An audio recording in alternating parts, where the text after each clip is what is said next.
ছিল বেড়াল হয়ে গেল রুমাল, এই প্রবাদের মতো এই গাড়িরও রূপ বদল। বর্জ্য পরিবহনের গাড়ি পরিণত হলো যাত্রীবাহী গাড়িতে। গোসাবার বিপ্রদাসপুর গ্রাম পঞ্চায়েতে এমনই অভিযোগ উঠছে।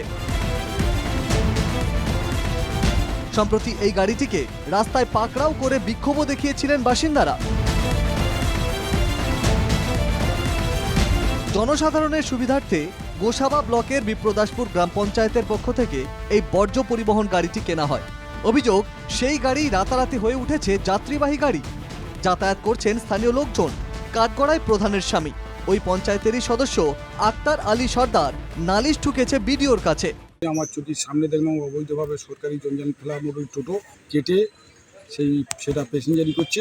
আচ্ছা, দেখে আমি লিখিত সেইভাবে দিয়ে কন্ট্রাক্টরের কাছ থেকে মোটর অর্কটা চেয়ে নিয়ে যে কন্ট্রাক্টর সাপ্লাই দিয়েছে, সাপ্লাইয়ের অর্কটা নিয়ে আমি মোটরি বিডিও সাহেবকে মোটরি, ও হচ্ছে বর্তমান প্রধান, তো ওর নেতৃত্বে ছাড়া তার নেতৃত্ব হবে।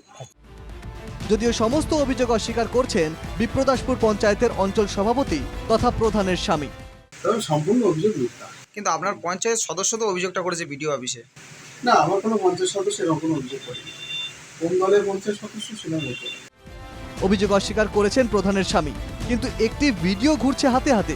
সেই ভিডিওতে দেখা যাচ্ছে আবর্জনা পরিবহনের গাড়ির রূপ বদল। বিষয়টি প্রকাশ্যে আসতেই সরব হয়েছে বিরোধীরা।